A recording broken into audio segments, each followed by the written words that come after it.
Cajos presents Brave Heart.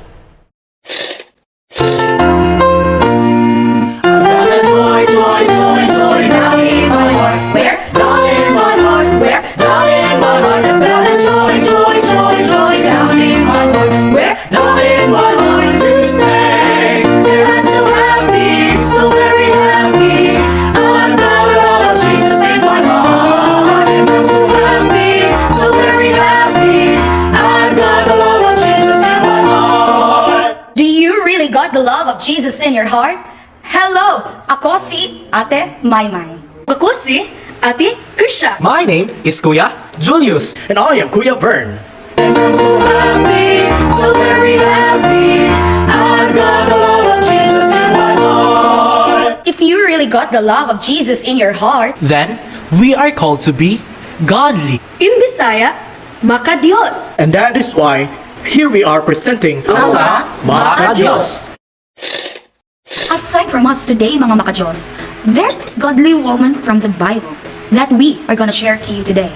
This woman truly shows to everyone that she loves Jesus. Are you ready for the story? Let's go! A long time ago, there was a woman named Esther who lived in Persia. Esther and her family were Jewish, which is kind of a big deal back then because they weren't treated very well and had to live in exile.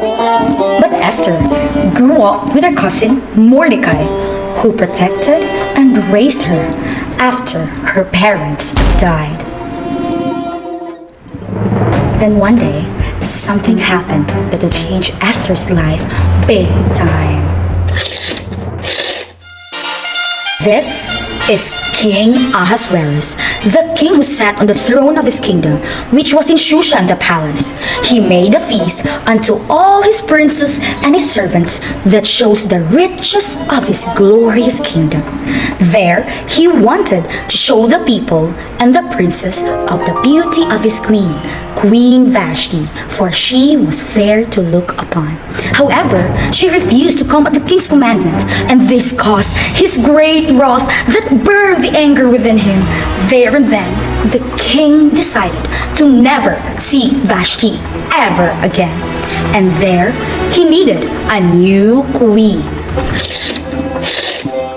So the king invited all the fair young ladies to his palace in search for the new queen. Mordecai, remember him? The one who raised a beautiful young lady named Esther, brought her to the palace. And Esther obtained favor in the sight of all them. And the king loved Esther above all the women and set the royal crown upon her head and made her the queen instead of Vashti. The story did not end there. Esther was not known to be a Jewish, but as insane as that sounds, it was a good choice because Esther saved the king's life. One day, Mordecai overheard two guards plotting to kill the king. So he told Esther, and Esther reported the news to King Ahasuerus. That is how the king's life was rescued. Around the same time, another powerful man at the palace named Haman. He was promoted above all the princes and was commended them all to give reverence. But do you know what? Mordecai did not bow, nor did him reverence. When Haman saw this, he was full of wrath. Haman did not know Mordecai saved the king's life, nor he was Queen Esther's cousin, so he thought to kill Mordecai alone. But when he knew that Mordecai was Jewish, Haman plotted a rule that all Jews must die.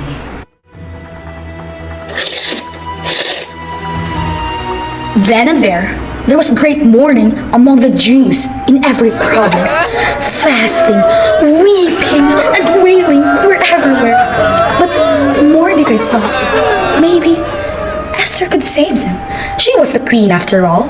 But the problem is, only the king could change laws, and anybody who even spoke to the king when he did not want to listen could die, including Esther.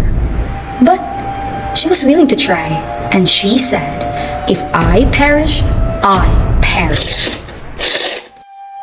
On a banquet night, Queen Esther boldly reported to the king, "I and my people are to be destroyed, to be slain, and to perish." It was all plotted by wicked Haman. When the king heard these things, he was killed. Queen Esther spoke once again to King Ahasuerus to reverse the law devised by Haman, which he wrote to destroy the Jews. It was now granted by the king. And all the Jews had light, gladness, joy, and honor. God's people celebrated the great victory. Esther had been willing to risk her life for her people with a brave heart and ended up saving them.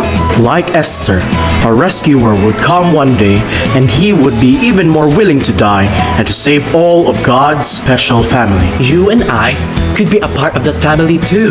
Let us be like Esther. We should face every challenges with a brave heart.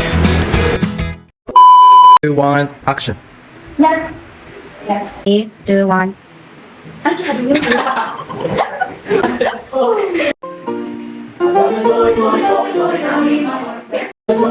Joyce, ano eh?